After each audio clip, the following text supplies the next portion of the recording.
Shri S.R. Thakur प्रस्तुत इयत्ता 10वी विषय इतिहास व राज्यशास्त्र प्रथम सत्र परीक्षा उत्तरासह वेळ 2 तास गुण 40 इतिहास प्रकरण 1, 2, 3, 5 आणि 7 राज्यशास्त्र प्रकरण 1 व 2।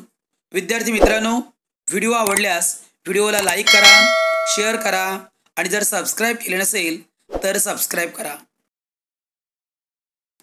विद्यार्थी मित्रांनो, आपल्या शाळेचे नाव लिहा। विद्यार्थ्याचे नाव म्हणजेच आपले स्वतःचे नाव लिहा, इयत्ता तुकडी व हजेरी क्रमांक लिहा। प्रथम सत्र परीक्षा उत्तरासह दिलेली आहे। इयत्ता 10वी विषय इतिहास राज्यशास्त्र वेळ 2 तास गुण 40।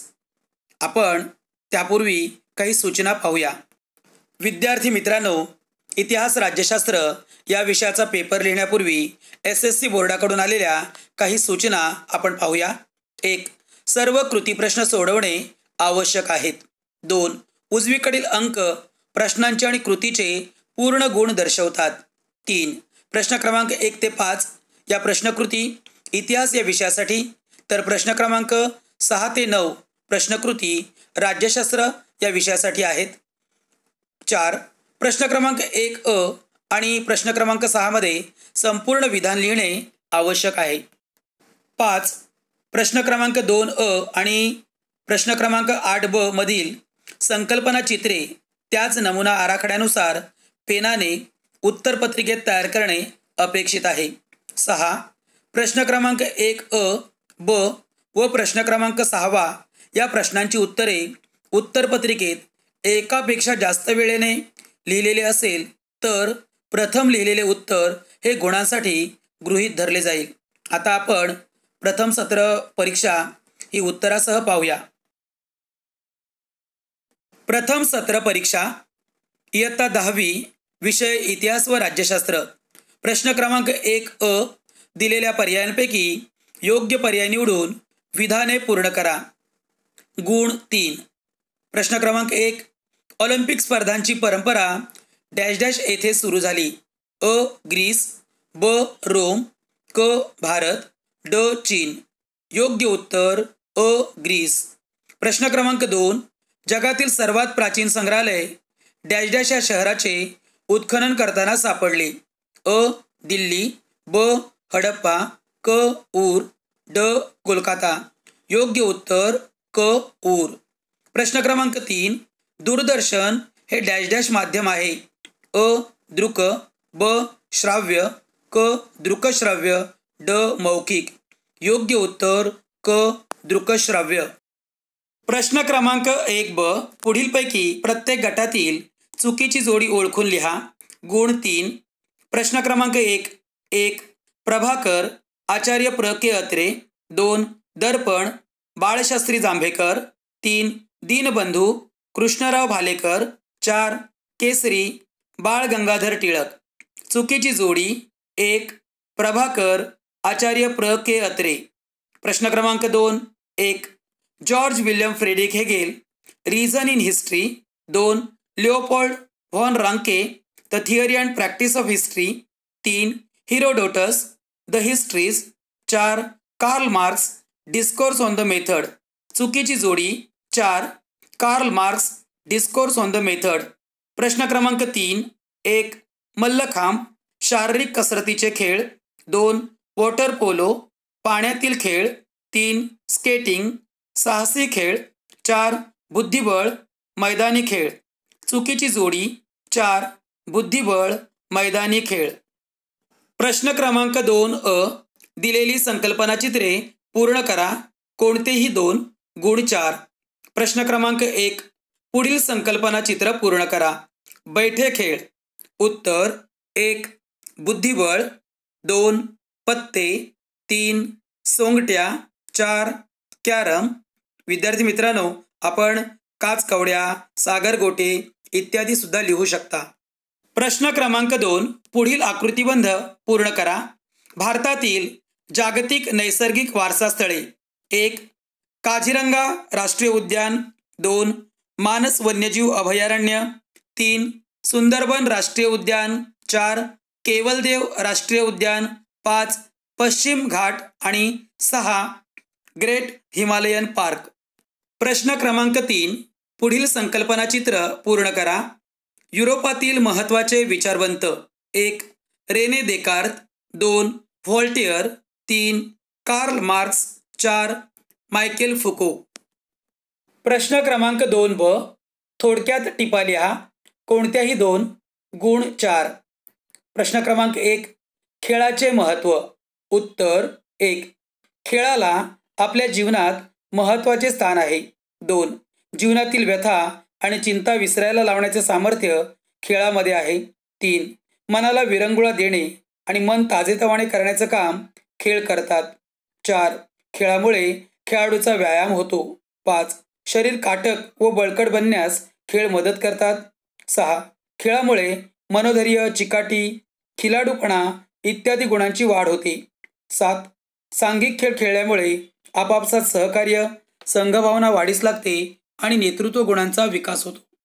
प्रश्न क्रमांक 2, वंचितांचा इतिहास. उत्तर 1 वंचित समूहांचा इतिहास लिहिण्याची सुरुवात मार्क्सवादी इतिहास लेखनाच्या परंपरेतून झाली.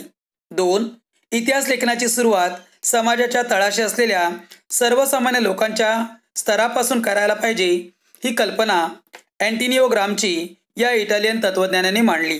3 वंचितांचा इतिहास लिहिण्यासाठी लोकपरंपरा हे एक महत्त्वाचे साधन मानले गेले.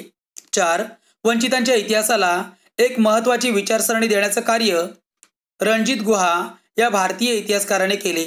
5 महात्मा फुले यांनी गुलामगिरी या पुस्तकात शूद्रातील शूद्रांचा इतिहास नव्याने उलगडून दाखवला.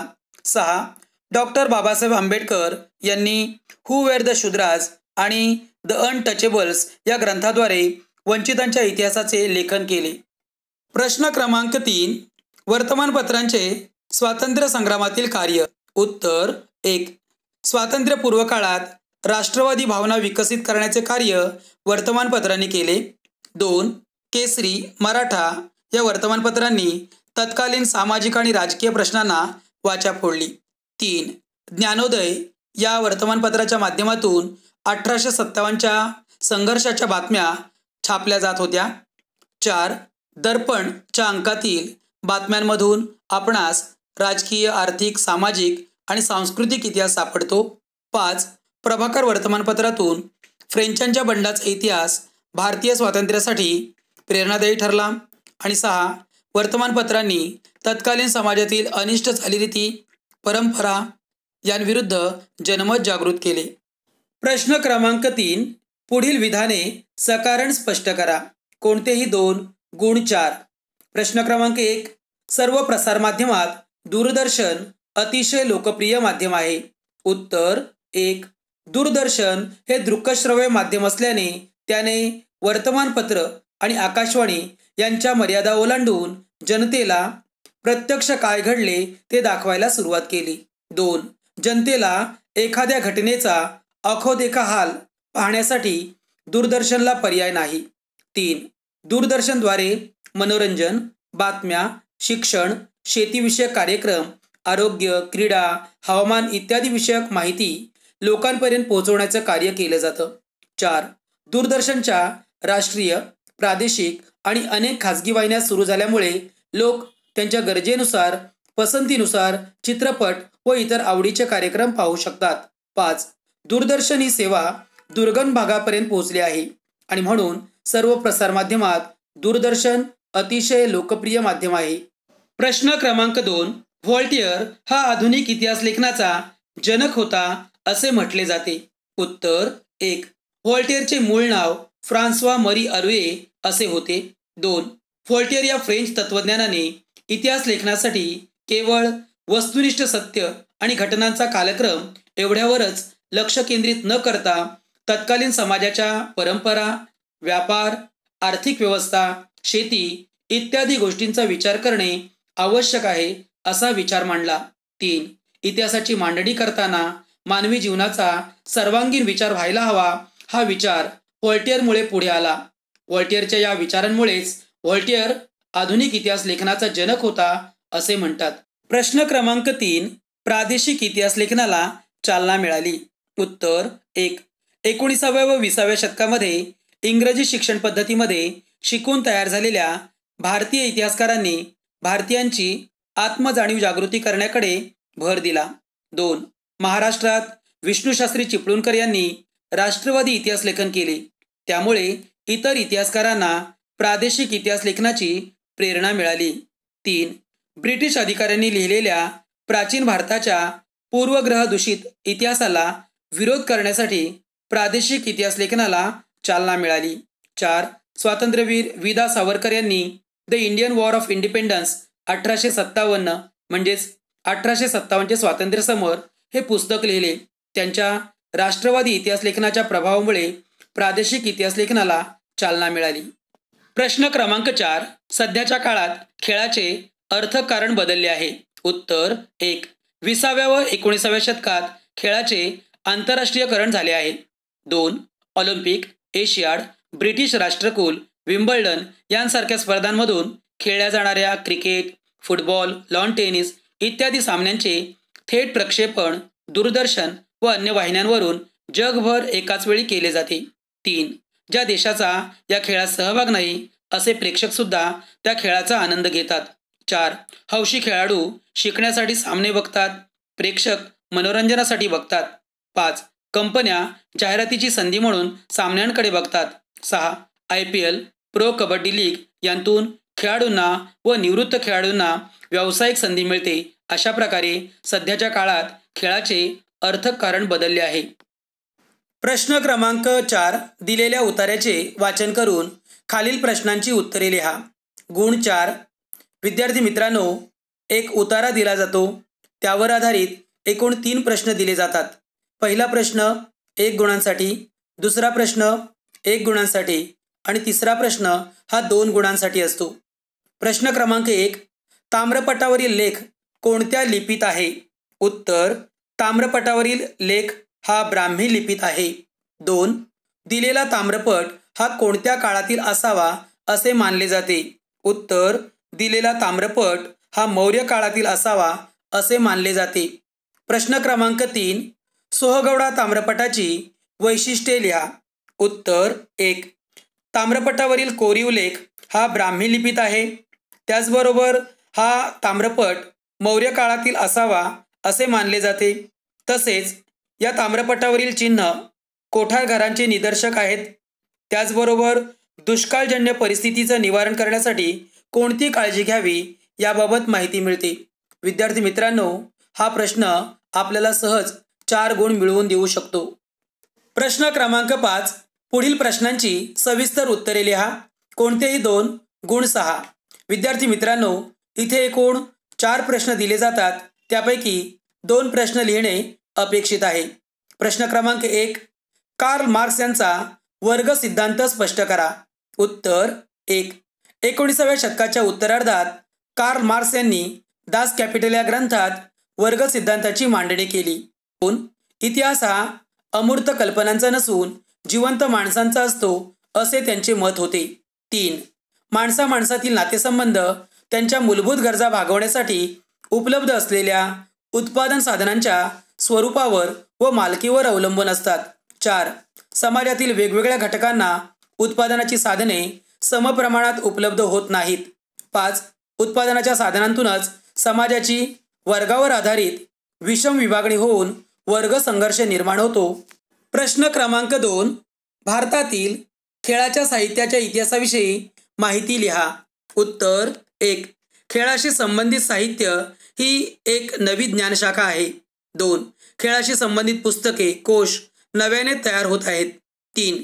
मराठी भाषेत मल्लखांबाचा इतिहास प्रकाशित झाला असून व्यायाम या विषयावर कोश आहेत. 4. खेळ या विषयाला वाहिलेले षटकार नावाचं नियतकालिक पूर्वी प्रसिद्ध होत असे. 5. इंग्रजीमध्ये खेळ या विषयावर विपुल प्रमाणात साहित्य उपलब्ध आहे. 6. खेळाडूंच्या जीवनावर आधारित त्यांचे आत्मचरित्र प्रसिद्ध होत असतात. उदाहरणार्थ डॉन ब्रॅडमन, राहुल द्रविड, सचिन तेंडुलकर यांच्या जीवनावर आधारित आत्मचरित्र प्रसिद्ध होत आहेत. प्रश्न क्रमांक 3. उपयोजित इतिहासाचा वर्तमान काळाशी कसा सहसंबंध असतो? उत्तर 1. भूतकाळाचे मूर्त आणि अमूर्त स्वरूपातील अनेक अवशेष वर्तमान काळात अस्तित्वात असतात. 2. मूर्त आणि अमूर्त स्वरूपातील या अवशेषांबद्दल आपल्या मनात कुतूहल असते, आत्मीयता असते, त्यांच्या अस्तित्वाचा इतिहास आपल्याला समजून घ्यावासा वाटतो. 3. आपल्या पूर्वजांनी निर्माण केलेल्या कलाकृतींचे, परंपरांचे ते अवशेष असतात. तो आपला सांस्कृतिक वारसा असतो, ती आपली ओळख असते. 4. इतिहासाचं ज्ञान आपल्याला उगमाकडे घेऊन जाणारे असते, त्यामुळे तो सांस्कृतिक वारसा आपल्या आणि पुढील पिढ्यांच्या हितासाठी दीर्घकाळ जतन करण्याची, त्यांचं संवर्धन करण्याची आवश्यकता निर्माण होते. 5. उपयोजित इतिहासाच्या आधारे मूर्त आणि अमूर्त स्वरूपातील सांस्कृतिक वारशाचे जतन आणि संवर्धन करता येते आणि त्यामुळे व्यवसायाच्या अनेक संधी निर्माण होतात. 6. इतिहासाच्या आधारे वर्तमान काळाचे यथायोग्य आकलन आणि भविष्यकाळासाठी दिशादर्शन करण्यासाठी इतिहासाचा वर्तमानाशी सहसंबंध असतो. प्रश्न क्रमांक 4. इतिहासाचार्य वि. का. राजवाडे यांचे इतिहास लेखनातील योगदान स्पष्ट करा. उत्तर 1. वि. का. राजवाडे यांनी इतिहास लेखन, भाषाशास्त्र, व्युत्पत्ती, व्याकरण अशा अनेक विषयांवर मूलभूत संशोधन केले. 2. मराठी भाषेतून लेखन करणारे इतिहासकार म्हणून वि. का. राजवाडे परिचित आहेत. 3. आपला इतिहास आपण लिहिला पाहिजे यांचा पुरस्कार त्यांनी केला. 4. मराठ्यांच्या इतिहासाची साधने असे शीर्षक असणारे 22 खंड त्यांनी संपादित केले. 5. इतिहास म्हणजे भूतकालीन समाजाचे सर्वांगीण समग्र जीवनदर्शन अशा प्रकारे इतिहासाचे वर्णन केले. 6. इतिहास हा अस्सल कागदपत्रांच्या आधारेच लिहिला पाहिजे असे त्यांचे मत होते. अशा प्रकारे इतिहासाचार्य वि. का. राजवाडे यांचं इतिहासातील योगदान स्पष्ट करता येईल. राज्यशास्त्र. प्रश्न क्रमांक 6. दिलेल्या पर्यायांपैकी योग्य पर्याय निवडून विधाने पूर्ण करा. गुण 2. प्रश्न क्रमांक 1. निवडणूक आयुक्तांची नेमणूक डॅश डॅश करतात. अ. राष्ट्रपती, ब. प्रधानमंत्री, क. लोकसभा सभापती, ड. उपराष्ट्रपती. योग्य उत्तर अ. राष्ट्रपती. प्रश्न क्रमांक 2. लोकशाहीचा गाभा म्हणजे डॅश डॅश. अ.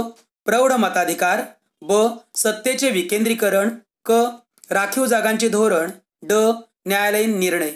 योग्य उत्तर ब. सत्तेचे विकेंद्रीकरण. प्रश्न क्रमांक 7.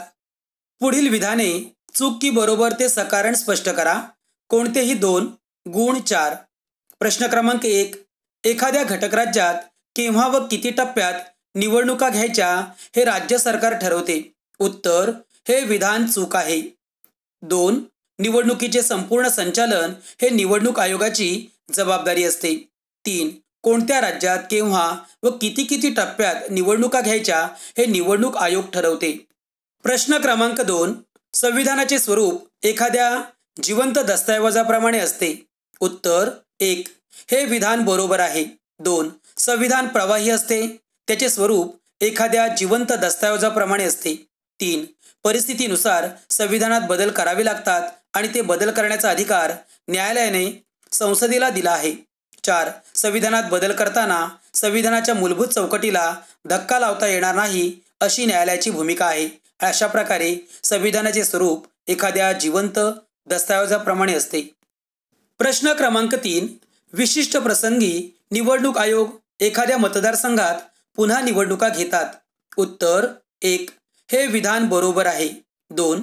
विधानसभा, लोकसभा आणि स्थानिक शासन संस्थांमधील एखाद्या लोकप्रतिनिधीने राजीनामा दिल्यास अथवा एखाद्या लोकप्रतिनिधीचा मृत्यू झाल्यास ही जागा रिकामी होते. 3. रिकाम्या झालेल्या जागेसाठी पुन्हा निवडणूक घेतली जाते. अशा प्रकारे विशिष्ट प्रसंगी निवडणूक आयोग एखाद्या मतदारसंघात पुन्हा निवडणुका घेतात, त्यास पोटनिवडणूक असेही म्हणतात. प्रश्न क्रमांक 8 अ. पुढील संकल्पना स्पष्ट करा. कोणतेही एक. गुण 2. प्रश्न क्रमांक 1. आचारसंहिता. उत्तर 1. भारतातील निवडणुका जास्तीत जास्त खुल्या व न्याय्य वातावरणात होण्यासाठी निवडणूक आयोगाने स्वतंत्रपणे जी उपाययोजना राबवली आहे त्यास आचारसंहिता असे म्हणतात. 2. निवडणुकीतील गैरप्रकारांना आळा घालण्याचा हा प्रयत्न आहे. 3. निवडणुकीपूर्वी काही काळ व निवडणुकीच्या दरम्यान आचारसंहिता लागू केली जाते. 4. आचारसंहितेच्या काळात सरकार, राजकीय पक्ष, मतदार यांना काही नियमांचे पालन करावे लागते. 5. आचारसंहितेच्या नियमांचं शासनालाही भंग करता येत नाही. प्रश्न क्रमांक 2. माहितीचा अधिकार. उत्तर 1. पारदर्शकता आणि उत्तरदायित्व ही सुशासनाची 2 वैशिष्ट्ये प्रत्यक्षात आणण्यासाठी भारतीय नागरिकांना माहितीचा अधिकार देण्यात आला. 2. माहितीच्या अधिकारामुळे शासनाच्या कारभारातील गोपनीयता कमी झाली. 3. माहितीच्या अधिकारामुळे शासनाचे व्यवहार अधिक खुले व पारदर्शी होण्यास मदत झाली. 4. माहितीच्या अधिकारामुळे शासन व नागरिक यांच्यातील अंतर कमी होऊन संवाद वाढीस लागला. त्यामुळे लोकशाही सुदृढ होण्यास मदत झाली. प्रश्न क्रमांक 8ब. दिलेल्या सूचनेनुसार कृती करा. कोणतेही एक. गुण 2. प्रश्न क्रमांक 1. पुढील संकल्पना चित्र पूर्ण करा. लोकशाही सुशासनाची वैशिष्ट्ये. 1. उत्तरदायित्व म्हणजेच जबाबदारी जाणणारे सरकार. 2. प्रभावी आणि कार्यक्षम सरकार. 3. प्रतिसादात्मक सरकार. 4. पारदर्शी कारभार. 5. न्याय्य व सर्वसमावेशक विकास. 6. शासकीय यंत्रणेत व निर्णय प्रक्रियेत लोकांचा सहभाग. प्रश्न क्रमांक 2. पुढील संकल्पना चित्र पूर्ण करा. निवडणूक प्रक्रिया. 1. मतदारसंघाची निर्मिती. 2. मतदार याद्या निश्चिती. 3. उमेदवारांकडून नामांकन पत्र व छाननी. 4. निवडणूक प्रचार. 5. प्रत्यक्ष मतदान. 6. मतमोजणी. 7. निवडणुकांचे निकाल आणि 8. निवडणुकीसंबंधीच्या वादाचे निराकरण. प्रश्न क्रमांक 9. पुढील प्रश्नाचे थोडक्यात उत्तर लिहा. कोणतेही एक. गुण 2. प्रश्न क्रमांक 1. निवडणूक आयोगाची कार्ये स्पष्ट करा. उत्तर 1. मतदार याद्या तयार करणं, त्या अद्ययावत करणं, नव्या मतदारांचा समावेश करणं, मतदारांना ओळखपत्र देणं ही निवडणूक आयोगाची कार्य आहेत. 2. निवडणुकांचे वेळापत्रक व संपूर्ण कार्यक्रम ठरवणे. 3. उमेदवारांच्या अर्जाची छाननी करणे व पात्र उमेदवारांना निवडणूक लढवण्यास परवानगी देणे. 4. राजकीय पक्षांना मान्यता देणे व निवडणूक चिन्ह देणे. 5. निवडणुकीसंबंधी वाद सोडवणे तसेच एखाद्या मतदारसंघात पुन्हा निवडणूक घेणे. प्रश्न क्रमांक 2. सामाजिक न्याय प्रस्थापित करणे म्हणजे काय? उत्तर 1. ज्या सामाजिक बाबींमुळे व्यक्तींवर अन्याय होतो तो दूर करणे व व्यक्ती म्हणून सर्वांचा दर्जा समान असतो याचा आग्रह धरणे. 2. जात, धर्म, भाषा, लिंग, जन्मस्थान, वंश, संपत्ती इत्यादींवर आधारित श्रेष्ठ व कनिष्ठ असा भेद न करणे. 3. सर्वांना विकासाची समान संधी उपलब्ध करून देणे म्हणजेच सामाजिक न्याय प्रस्थापित करणे होय. विद्यार्थी मित्रांनो, पुढील व्हिडिओमध्ये इयत्ता 10वी विषय भूगोल प्रथम सत्र परीक्षा उत्तरासह दिली जाईल. असेच नवनवीन व्हिडिओ पाहण्यासाठी व्हिडिओला लाईक करा, शेअर करा आणि जर सबस्क्राईब केले नसेल तर सबस्क्राईब करा. धन्यवाद.